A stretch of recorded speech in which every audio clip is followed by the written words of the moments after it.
Coach Karen, and I'm here with another video just for you. Okay, so I want to clarify some things or maybe even some myths. Many people, when they go into the gym, especially if you're starting off, especially if you're a beginner, are confused and don't know where to start, don't know what to do. So, if you are someone that is older up in age, you want to make sure that you keep those muscles nice and strong, lean. You also want to keep those bones nice and strong. So weight training, weight bearing, resistance training. Resistance training comes in many forms. It could be calisthenics, that's body weight exercises, push-ups, pull-ups, okay, burpees, okay, things like that, all right? So calisthenics. It could be kettlebells, dumbbells, machines, TRX bands. It could be medicine balls. It can be a combination of things, okay? So strength training, build strong muscles, build strong bones. All right, so when do you do it? And this is really where the confusion comes in, because a lot of people, they're like, okay, let me get my cardio in first, and then I'll go do my weight training. No, you don't want to do that. That's backwards, counterproductive. You don't want to do it. Why? Because to lift, you've got to, when you lift, it depends on glycogen. Glycogen is carbohydrate stored in the muscle and the liver. It depends on that. It depends on your hormones, and it also depends on neuromuscular control. So if you do cardio first, you're going to fatigue. You're going to fatigue out. You're going to fatigue the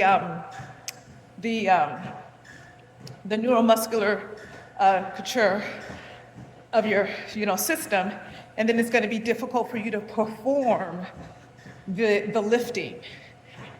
Now, what that will happen is it will make it difficult for you to lift heavier weights.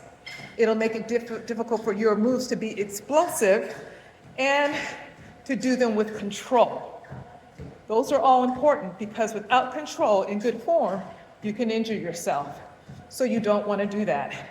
So if you're going to do an hour workout, you may want to do the whole hour with just doing strength training, and then the next day do cardio, or split it up. You can do your resistance training first, and then for a half hour, and then the other half hour, you can do your cardio. Your cardio also comes in many forms. Spin is very popular. That's something that I started teaching when I was at Peaks Athletic Club. You can do spin, you can do step aerobics, you can jog, you can do brisk walking, you can I said swim, right? You can swim. So there's various forms of cardio that you can do. So you just decide what you're going to do, and then you just do it. But make sure that you either have a cardio day or you do your cardio at the end of your resistance training. Ladies, you want to do resistance training a minimum. This is minimum 3 times a week, minimum. If you can do more, do 4 days a week. But you've got to get that resistance training in. You've got to get that strength training in. Now, let's talk about cardio. Treadmill. I have a cardio workout that I'm going to give you, and I like to do interval training.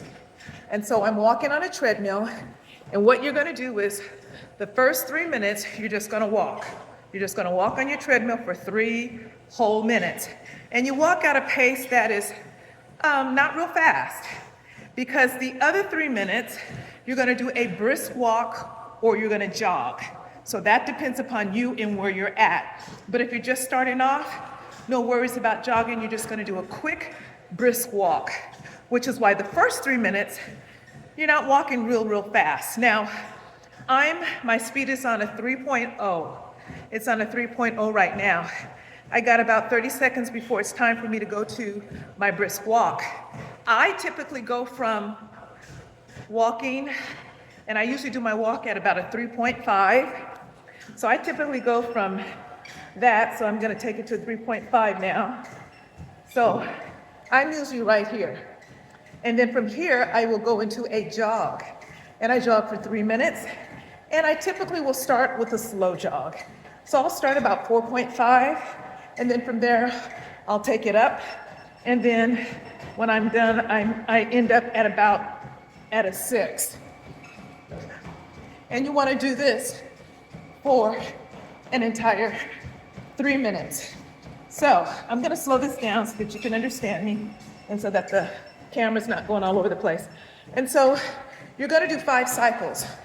So if you do a 3-minute walk with a 3-minute brisk fast walk or a 3-minute jog, that's 6 minutes.